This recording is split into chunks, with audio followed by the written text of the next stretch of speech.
बहुत पुराने जमाने की बात है। एक राजा था। उसके महल में एक बहुत सुंदर बाग था। बाग में तरह तरह के फूलों के पौधे और अनेक प्रकार के मीठे फलों के पेड़ थे। लेकिन इस बाग में सबसे आश्चर्यजनक चीज थी एक सेब का पेड़, जिसमें सोने के सेब लगते थे। राजा ने इस पेड़ की देखभाल का खास इंतजाम कर रखा था। जब इसके फल पकते थे तो चौकीदार रात दिन पेड़ का पहरा दिया करते थे, ताकि कोई सोने का सेब चुरा कर ना ले जाए। लेकिन एक दिन की बात है कि बाग के माली ने जब सोने के सेबों को गिना तो उसमें से एक सेब गायब था। उसने दौड़कर राजा को खबर दी। राजा फौरन बाग में पहुंचा। उसने यह देखकर बड़ा आश्चर्य हुआ कि देखभाल का इतना पक्का इंतजाम होने पर भी एक सेब किसी ने चुरा लिया है। उसने ऐलान किया कि कोई सोने के सेब को चुराने वाले चोर का पता देगा, उसे इनाम दिया जाएगा। सबसे बड़े राजकुमार ने राजा से कहा कि रात में वह पहरा देगा और चोर को पकड़ने की कोशिश करेगा। राजा ने उसको इसकी इजाज़त दे दी। बड़ा राजकुमार रात में पहरा देने लगा, लेकिन 2 घंटे बाद ही उसे नींद आ गई और वह सो गया। सुबह उठकर जब उसने सेबों को गिना तो देखकर चकित रह गया कि रात भर में एक और सेब गायब हो गया था। इसके बाद दूसरी रात को मंझले राजकुमार ने पहरा देने का काम संभाला। उसे भी नींद आ गई और तीसरा सेब चोरी हो गया। राजा बहुत चिंतित था। दरबारियों की भी समझ में नहीं आ रहा था कि क्या किया जाए। सब लोग उदास बैठे थे कि इतने में से छोटा राजकुमार आया और उसने कहा कि आज की रात मैं पहरा दूंगा और चोर को पकड़ूंगा। राजा इस राजकुमार से खुश नहीं रहता था। वह उसे मूर्ख ही मानता था। उसने उसे डांटते हुए कहा, तुम क्या समझते हो?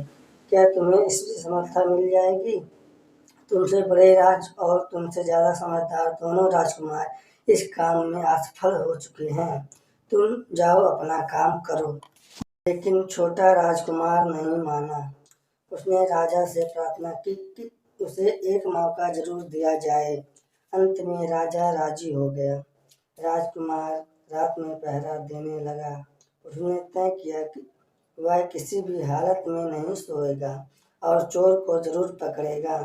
जब आधी रात हुई और 12 बजे का आखिरी घंटा बजा तो राजकुमार ने देखा कि एक सुंदर सोने की चिड़िया कहीं से उड़ती हुई आई और सेब के पेड़ पर बैठ गई।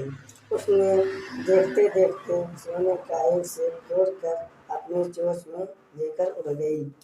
राजकुमार ने फौरन निशाना साध कर तीर चलाया, लेकिन तीर पंख चिड़िया को नहीं लगा और वह पंख फड़फड़ाकर उड़ गई।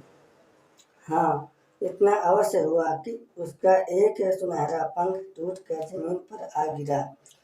दूसरे दिन सुबह राजकुमार ने राजा को सारी बात बताई और वह सोने का पंख उनके सामने रख दिया।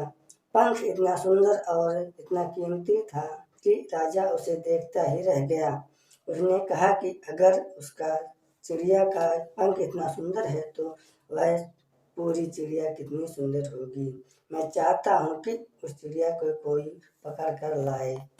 सबसे पहले बड़ा राजकुमार इस काम के लिए रवाना हुआ। चलते चलते वह एक जंगल में पहुंचा। वहां उसने एक लोमड़ी को एक पेड़ के नीचे आराम करते हुए देखा। राजकुमार ने मौका देखकर तीर अपने धनुष पर चढ़ा लिया। वह तीर छोड़ने ही जा रहा था कि लोमड़ी ने चिल्लाकर कहा, राजकुमार, मुझे मत मारो। मुझे पता है कि तुम सोने की चिड़िया की खोज में निकले हो। तुम मेरी राय मानो तो तुम्हारा काम जल्दी पूरा हो जाएगा। तुम इसी रास्ते से सीधे चले जाओ। शाम होने वाली है, तुम एक गांव में पहुंचोगे। वहां तुम्हें आमने सामने 2 सराय मिलेंगी।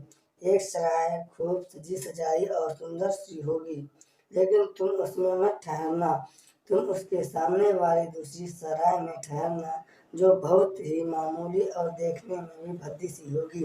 ऐसे करने पर तुम्हारा काम आसानी से पूरा हो जाएगा। लोमड़ी की बात सुनकर राजकुमार को हंसी आ गई। उसने डांट कर कहा, भाग जा यहाँ से, मुझे तुम्हारी सलाह की जरूरत नहीं है। यह कहकर उसने उस तीर छोड़ दिया, लेकिन लोमड़ी बहुत चालाक थी, वह बचकर निकल भागी। राजकुमार आगे चलता गया। शाम को जब वह एक गांव में पहुंचा तो उसने देखा कि वहां सड़कें के किनारे सचमुच दो सरायें थी।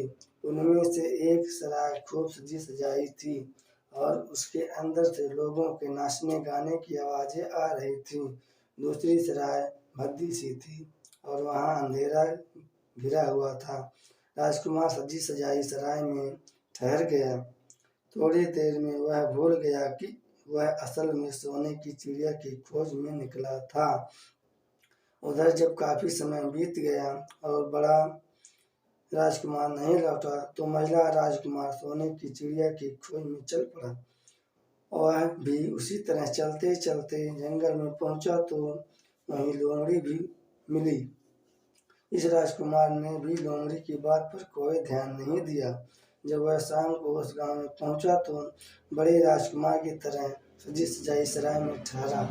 वहां के नाच रंग में मस्त होकर वह भी अपना काम भूल गया, यहाँ तक कि उसे घर लौटने की भी सूचना रही।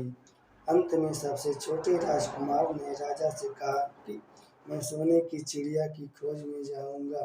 राजा को विश्वास था कि जब उससे दोनों बड़े राजकुमार इस काम में सफल नहीं हुए तो और भी सफलता नहीं मिलेगी, लेकिन उसके जिद करने पर राजा ने उसे इजाजत दे दी।